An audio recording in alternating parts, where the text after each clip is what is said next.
미래사회 IT연구소의 김덕진 소장님 모십니다. 소장님 안녕하세요. 네, 안녕하세요. 반갑습니다. 김덕진입니다. 네, 오늘도 이야기를 좀 나눠보려고 하는데 네. 지난주에 이제 테슬라 주주총회가 좀 있었습니다. 그렇습니다. 어떤 이야기가 있었는지 좀 볼까요? 여러 가지 이야기가 있었지만 일단 키워드로 좀 정리를 하면 사이버 트럭 얘기 좀 해볼 수 있을 것 같고요. 또 네. 슈퍼카, AI, 로봇, 광고 이 정도의 이야기로 요약할 수 있을 것 같은데요. 말씀하신 대로 지난 16일이죠. 이제 텍사스 오스틴의 기가 팩토리에서 열렸었던 주주총회가 있었는데 이때에 이제 그 전기 픽업 트럭을 이제 사이버 트럭으로 고객에게 이제 인도하겠다 네. 이런 이야기를 나왔고요. 또 이제 한간에서 나왔었던 일론 머스크가 이제 테슬라 CEO 사임하는 거 아니냐 이런 얘기들 나왔었는데 이것도 이제 사임하지 않을 거고 또 트위터에서 보내는 시간도 좀 줄일 거다 이런 얘기들을 전반적으로 하게 됐습니다. 그래서 사이버 트럭이 이제 올해 안에 나올 것이고 특히나 이제 매일 내가 운전하는 차가 될 것이다 이런 얘기들까지 좀 했었던 것이죠.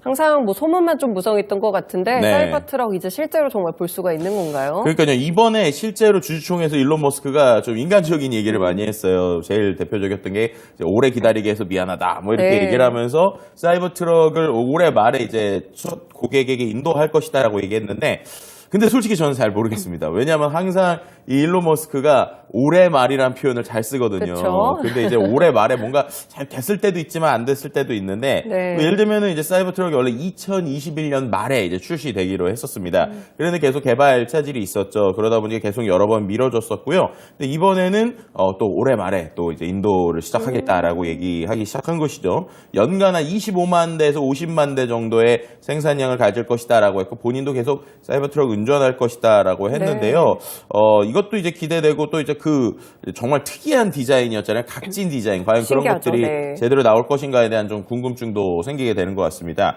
또 이제 사이버 트럭 외에도 이제 로드스터라고 하는 슈퍼카 이야기도 네. 나왔었어요. 우리가 제로백이라고 하죠. 기본적으로 이제 100km, 시속 100km까지 가는데 얼마나 걸리느냐라고 했을 때 지금 이 슈퍼카 전기차 기반의 슈퍼카가 1.1초 걸릴 수도 있다. 와, 이야기가 나오니까 네. 도대체 어떻게 되는 것이냐에 대해서 사람들이 정말 기대를 많이 했었는데 이게 이제 2017년에 처음으로 또 이 로드스터라고 하는 2세대 테슬라 로드스터가 이제 공개된 이후에 다시 언급된 것이에요. 그래서 원래는 이제 2020년에 생산을 시작할 것이다라고 얘기했지만 아직까지는 이제 순수 슈퍼카가 나오진 않았었죠. 근데 이번에 이제 이런 차량과 디자인과 엔지니어링도 좀 완성이 돼서 네. 2024년에 또 생산될 수 있다 이렇게 밝혔는데요. 이런 것들이 이제 나오게 되면 정말로 예전에 영화에서나 봤었던 그리고 우리가 만화에서나 가능할 수 있을 것 같은 차들이 우리 앞에 보여질 것인데 개인적으로 좀 일정대로 나와서 좀 신기한 것들을 좀 많이 봤으면 하는 생각도 있네요. 네, 이제 전기차 쪽에서는 이렇게 보면 로드스터라든지 또 사이버 트럭 상당히 좀 기대가 커지고 있는데 네. 실제로 좀 출시가 돼야겠죠. 네, 일단은 네, 네. 일론 머스크 CEO가 이야기를 한 거니까 그렇죠. 추가적으로 정말 나오게 될지 진행 상황을 체크해 두시는 것도 좋을 것 같습니다. 일단 테슬라가 근데 기존에 이번에 유지하고 있던 정책 하나를 좀 바꿨다고요? 네, 일론 머스크 하면은 우리가 알다시피 소셜 미디어에서 또 엄청난 아니죠? 영향력을 네. 미치고 있잖아요. 그래서인지 일론 머스크가 지금까지 안 했었던 게 있었는데 이번에 처음으로 한 게 있습니다. 바로 광고입니다. 그렇군요. 네, 네. 이제 이 일론 머스크가 이번에 이런 얘기를 한 거예요. 약간의 광고를 좀 해보고 어떻게 진행되는지 지켜보겠다라고 얘기한 건데 실제로 이제 테슬라의 차량을 판매하기 위해서 광고를 하겠다는 생각이 항상 열려 있었고 약간의 광고를 시도하겠다라고 한 거예요. 근데 일론 머스크가 지금까지 광고를 지출하는 자동차 회사에 대해서 약간 조롱을 하기도 했었어요. 네. 그래서 2019년에는 심지어 나는 광고를 증오한다 이렇게 밝히기도 했었는데 이런 것들과 상관없이 지금 이제 부진을 겪고 있다라고 우리가 볼 수 있을 것 같습니다. 테슬라가요, 그동안 이제 광고 대신에 일론 머스크 개인의 홍보 능력에 전적으로 의존을 했었는데요. 네. 일론 머스크가 이제 1억 4천만 명에 달하는 이 트위터 팔로워를 거느리고 있고 또 팔로워를 상대로 다양한 판촉을 진행하고 있었단 말이에요.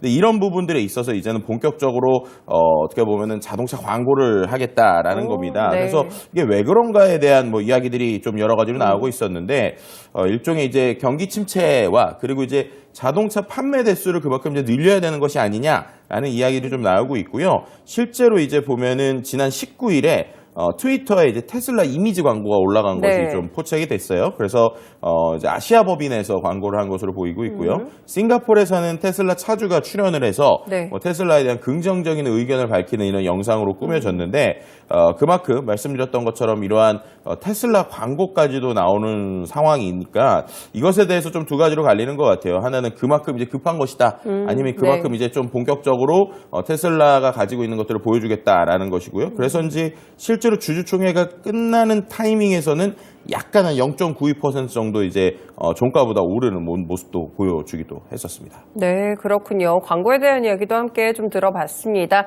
그리고 이제 일론 머스크가 트위터를 인수한 이후에 이제 트위터를 좀 줄이겠다. 아까 소장님도 잠깐 언급을 주셨지만 네네. 그런 얘기도 또 재밌게 했더라고요. 그러니까요. 이제 계속 질문이 나오는 거예요. 테슬라 주주들이 네. 아니 이거 트위터 인수해서 계속 트위터만 하고 테슬라 방치하는 거 아니냐 뭐 이런 네. 식의 이야기를 실제로 했거든요. 그랬더니 일론 머스크가 이런 얘기를 합니다. 이제 단기적인 방해 요소였다. 그래서 정말로 이제 쉽게 말하면 트위터에 정신이 좀 팔렸었다. 이런 얘기를 네. 한 것인데요. 왜냐하면 회사가 이제 트위터라는 회사가 생존하도록 본인이 대규모의 심장 수술을 단행해야 됐다라고 표현을 했고요. 그래서 이제 지난 6개월에 비해서는 앞으로 트위터에서 보내는 시간을 줄이도록 하겠다, 줄어들 것을 이제 기대한다라고 이제 강조했고요. 네. 특히나 이제 트위터에 대표가 없었기 때문에 이런 얘기들에 대한 게 있었지만 최근에 이제 린다 야키나노라고 하는 전 NBC 유니버셜 광고 임원이 트위터의 CEO를 맡게 됐거든요. 네. 그래서 이제 본인은 조금 더 이제 어떻게 보면은 테슬라에 집중하겠다라는 모습을 이야기하게 됐습니다. 그래서 앞서서 또 최근에 그러면 일론 머스크가 이제 뭐 테슬라 CEO 사임하고 뭐 새로운 사람이 오는 거 아니냐 이런 루머들도 계속 있었거든요. 근데 이제 그런 것들에 대해서도 이제 그렇지 않다라고 얘기했고요. 오히려 이제 테슬라가 앞으로 인공지능에 있어서 이제 중요한 역할을 네. 계속 할 거기 때문에 그런 관점에서 오히려 이제 본인이 감독할 필요가 있다라고 얘기를 했고, 오늘날 모든 기술 회사 중에서 테슬라가 가장 발전된 일종의 실제 세계의 AI를 보유하고 있다. 이런 이야기까지도 했었다고 볼 수 있을 것 같습니다. 네, 그렇군요. 이제 오늘이 IT 시간이다 보니까 좀 네. 본격적으로 또 IT와 관련된 소식도 이제 테슬라 주총에서 좀 뽑아내 볼게요. 테슬라의 휴머노이드 로봇, 이제 테슬라 봇에 대해서도 이야기가 나왔다고요? 네, 저는 개인적으로 이게 역시 제일 재밌었는데 네.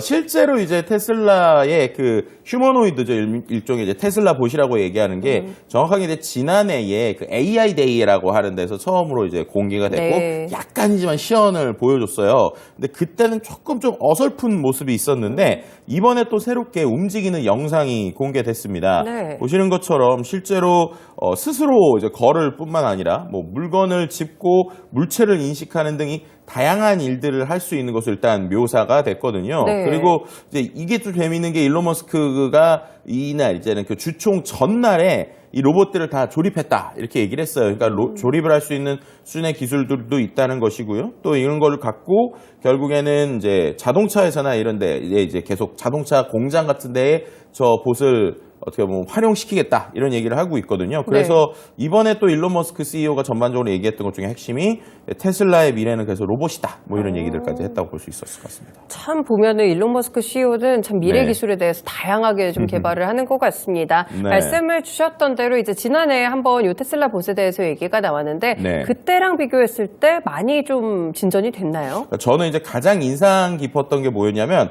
방금 영상에서도 잠깐 나왔었는데 네.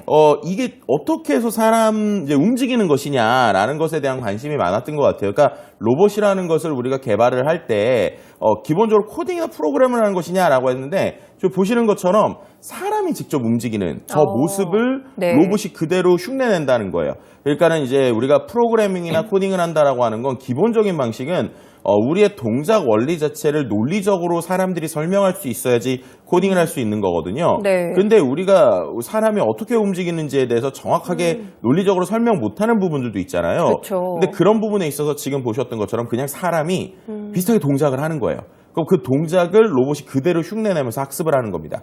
그렇게 되니까는 우리가 인간이 어떠한 뭐 물건을 집을 때 관절이 어떻게 움직이고 이런 것들을 하나하나 프로그래밍 하는 것보다 저 방식이 훨씬 더 쉽다는 것이죠. 근데 생각해보면 저 방식으로 만드는 게 뭐 말이야 쉽지만 저기까지 가기 위해서는 수많은 인공지능 기술 또 그 안에서의 네. 하나하나의 그 관절이 움직이는 어떠한 액추에이터 같은 것들이 잘 있어야 되는데 그런 부분에서 생각보다 꽤 괜찮게 나오고 있다라고 하는 것이 상당히 중요한 것 같습니다. 네. 그리고 또 이제 저 테슬라 봇을 생각할 때 앞서서 보시면 걷는 모습이 막 엄청나게 빠르거나 이러지 않고 천천히 그렇더라고요. 걷거든요. 네. 이제 그러다 보니까 야 저거 가지고 무슨 속도를 낼 수 있어라고 생각할 수 있는데 왜 우리가 이런 생각을 하냐면 우리가 저 로봇만 본 게 아니라 현대차가 최근에 인수했던 보스턴 다이나믹스라고 하는 회사에서 네, 로봇을 봤었거든요. 네. 근데 그 로봇은 막 백덤블링도 하고 엄청 뛰고 점프도 한단 말이에요. 그러니까 거기에 비하면 저렇게 느린 차가 무슨 사양이냐 이렇게 얘기하죠. 지금 나오고 있지만 저 같은 경우는 저렇게 막 백덤블링도 하고 막 달리기도 하고 이렇게 된단 말입니다. 근데 그러면 저거랑 테슬라 봇이 무슨 차이가 있길래 왜 테슬라 봇을 주목하느냐라고 얘기할 때 핵심은 가격이에요, 가격. 네. 네, 왜냐하면은 이제 저 로봇 같은 경우는 로봇 기술이 어느 정도인지를 보여주기 위해서 당연히 저 안에서 수십억 이상의 돈들이 계속 투자되고 있는데 지금 이야기 보여드렸던 테슬라 봇은 일단은 일론 머스크가 주장하는 것은 저게 한 2,800만 원 미만의 제품을 내겠다는 거예요. 네. 그럼 로봇이 우리로 치면은 중형차급보다도 싸게 나오는 겁니다. 그렇네요. 그럼 그렇게 됐을 때 그 로봇들은 대량 생산이 가능할 것이고 저렇게 한 대의 슈퍼 로봇이 아니라 뭐 수십 개, 수백 개가 천천히 움직이면서 결국에는 사람처럼 어떤 액션이나 활동을 할 수 있다라고 생각하면 앞서서 얘기한 것처럼 공장에서 지금 마치 사람들이 서서 뭔가 이렇게 공장에서 중간 작업하시는 분들이 있잖아요. 그렇죠. 예. 그런 부분들에 있어서 로봇이 실제로 들어갈 수 있다. 라는 생각을 해보게 되면은 아 이게 비즈니스 자체의 포지션이 다르구나. 라고 하는 것을 느낄 수 있는 것이고요. 또 이제 이러다 보니까는 부품들 역시도 상당히 저렴하고 대량 생산할 수 있는 것을 하다 보니까 네. 본인들이 할 수 있는 연속 중에서 가성비에 중심적으로 맞췄다라고 볼 수 있을 것 같습니다. 그리고 이제 또 한 가지 사람들이 기대하는 것은 저 인공지능의 뇌라고 볼 수 있을 것 같은데요. 왜냐하면은 우리가 알다시피 테슬라가 지금 전 세계를 다 돌아다니면서 자율주행 데이터를 모으고 있잖아요. 그 데이터가 그대로 저 로봇의 머리에 들어가는 거예요. 네. 그러니까 저게 단순히 어떤 하드웨어가 별도로 떨어져 있는 게 아니라 항상 인터넷에 연결돼 있어서 클라우드로 연결돼 있다 보니까 저 뇌가 계속 똑똑해지는 거죠. 전 세계의 자율주행차가 움직이는 것, 또 저 로봇이 움직이는 것, 저 로봇이 계속적으로 앞에서 있는 시야를 보는 것들, 저런 것들이 통합적으로 하나의 어떤 클라우드에 들어가게 됐을 때 그 안에서 보여줄 수 있는 방식들은 무궁무진해질 수 있다. 그러니까는 단순히 기계가 나오는 게 끝이 아니라 거기서부터 시작이다라고 이제 관점으로 보게 되면 확실히 이 테슬라 봇이라고 하는 것이 어떤 수준의 방향을 보여줄 수 있을지가 기대되고요.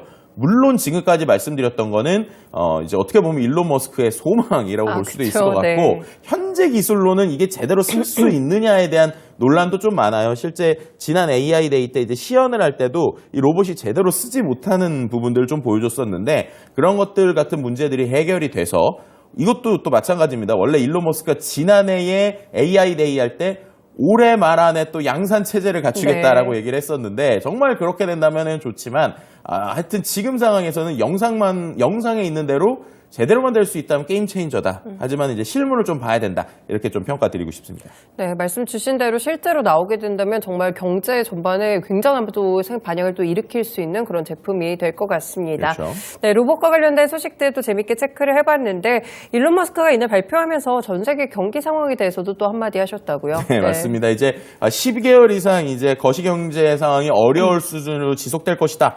많은 회사들이 파산될 것이다. 뭐 이런 얘기를 했었고요. 네. 거기에 맞춰서 이제 테슬라도 글로벌 경기에 영향을 받고 있는 것이다라고 얘기를 하고 있고요. 하지만 이제 결국에는 이제 몇 개 회사가 망하고 장기적으로 강해지면 향후에는 이제 본인들이 더 좋은 위치에 있을 것이다. 뭐 이런 얘기를 한 것이죠. 그럼 뭐 경기가 안 좋아서 테슬라 차가 잘 안 팔린다 이렇게 생각을 하는 것 같은데 실제로 좀 그런가요? 그러니까 이거에 대해서 이제 두 가지 평이 나오고 있어요. 말씀하신 대로 지금 이제 테슬라가 요즘에 계속 가격 인하를 단행하고 있거든요. 그러니까 그런 부분에 있어서 이제 본인 이제 어떻게 보면 일론 머스크는 이제 논리를 만들고 싶었던 거겠죠. 네. 이제 경기가 안 좋아지고 그 안에서 우리가 하락 가격도 저렴하게 하고 있고 그 안에서 손해 보지 않고 있기 때문에 우린 잘하고 있다. 뭐 이런 얘기를 하고 싶었는데 이제 월가 애널리스트 같은 경우에는 가격 인하가 좀 지나칠 수도 있다. 그리고 이런 부분에 있어서 오히려 좀 걱정되는 부분이 있다라고 하면서 이제 약간의 그 어떤 매출 총이익률에 대한 하락에 대한 예상하는 뭐 장표들이나 이런 것들이 좀 나오고 있어요. 그래서 테슬라가 현재 가격으로 계속 유지할 수 있을 것이냐, 그리고 이렇게 됐을 때는 오히려 이제 수요가 유지되지 않기 때문에 계속 가격을 내리는 것이 아니냐라고 하는 이야기가 나오고 있는데요. 근데 그럼에도 불구하고 어쨌든 테슬라의 주가는 그날 장중 4% 이상 오르는 모습을 네. 보여주게 됐습니다. 좀 양쪽으로 갈리고 있는 것이 지금의 상황이라고 설명드릴 수 있을 것 같네요. 네, 그렇군요. 이렇게 테슬라가 좀 가격 인하를 했다가 또 다시 올리기도 하고 뭐 왔다 갔다 하는 행보를 보이다 보니까 네. 국내에서도 이제 큰손 투자자들도 약간 시각이 좀 달라지는 것 같아요. 그러니까 이게 좀 흥미로운 부분인데요. 전세 우리나라에서 이제 좀 큰 투자자가 이제 어떻게 보면 양대 산맥이라고 할 수 있는 국민연금하고 네. 그다음에 한국투자공사가 있어요. 근데 이 두 곳이 전혀 다른 행보를 보이고 있습니다. 국민연금은 이제 테슬라를 한 7만 주 정도 사들였고요. 네. 또 이제 한국투자공사는 거의 비슷한 수준이 6만 5천 주를 매도했어요. 그래서 과연 이 두 어떤 그 우리나라의 가장 큰 기관 두 곳의 어떤 변화들, 그러니까 어떤 투자의 변화들이 누구에게 웃어줄지 이것도 좀 지켜볼 만한 포인트라고 볼 수 있을 것 같습니다. 네, 그렇군요. 이렇게 또 테슬라에 대한 시각 월가에서도 엇갈리고 있는데 국내에서도 엇갈리고 있다는 점 살펴드렸고요. 마지막으로 이제 테슬라가 며칠 전에 이제 인도 공장을 짓는 협상이 좀 결렬이 됐는데 그게 국내 쪽에 좀 어떤 영향을 미치는지 궁금해요. 네, 이제 말씀하신 것처럼 지금 뭐 여러 가지 얘기를 보면 오랜만에 뭐 만들고 양산하고 막 되게 많이 해야 되니까 빨리 공장을 지어야 된단 말이에요. 그렇죠. 근데 지금 인도 정부와의 이제 협상이 결렬이 됐습니다. 어떻게 보면은 부품 소싱 또 그다음에 인센티브 이런 거 논의했지만 결국에는 공장 건설을 이제 제한하지 않았다라고 하는 것인데요. 그럼 결국에는 어딘가에는 공장을 지어야 되잖아요. 그렇죠, 네. 그러다 보니까 혹시 이 공장에 대한 수요가 우리나라로 오는 것이 아닌가라고 하는 이야기들이 좀 나오고 있는 상황입니다. 실제로 이제 지난해 11월에 제가 뭐 일론 머스크와 그 윤석열 대통령이 이제 화상 면담을 맞아요. 했었는데요. 네. 이제 그때 어떻게 보면 일론 머스크가 이야기했었던 게 대통령실 발에 따르면 어쨌든 한국을 투자처의 최우선으로 보고 있다. 뭐 이렇게 얘기를 했고요. 또 그거 이후에 또 지난달에 한미 정상회담을 위해서 윤 만났죠. 대통령이 네. 국빈 방문과 만났죠. 직접 만났을 때도 투자에 대한 논의를 했었는데 뭐 이러한 상황에서 이제 어떻게 보면은 뭐 어떤 투자든 뭐 인력이든 기술이든 종합적으로 검토한 뒤에 이제 결정을 내리겠다라고 했거든요. 그래서 그런 부분에 있어서 약간이지만 우리나라에 또 가능성이 있는 것이 아닌가 뭐 이런 이야기도 나오고 있고요. 또 그 외에 인도네시아 정부에 대한 투자 논의 뭐 이런 것들이 다양하게 지금 진행되다 보니까 결국엔 이 공장, 대규모의 공장은 또 어느 곳으로 갈 것인가가 또 사람들에게 상당히 관심을 끌게 되는 주제라고도 볼 수 있을 것 같습니다. 네, 기가팩토리가 정말 우리나라에 지어지게 된다면 또 새로운 모멘텀으로 작용을 할 수가 있기 때문에 추가적으로 살펴보셔야겠습니다. 말씀 여기까지 드릴게요. 고맙습니다. 네, 감사합니다.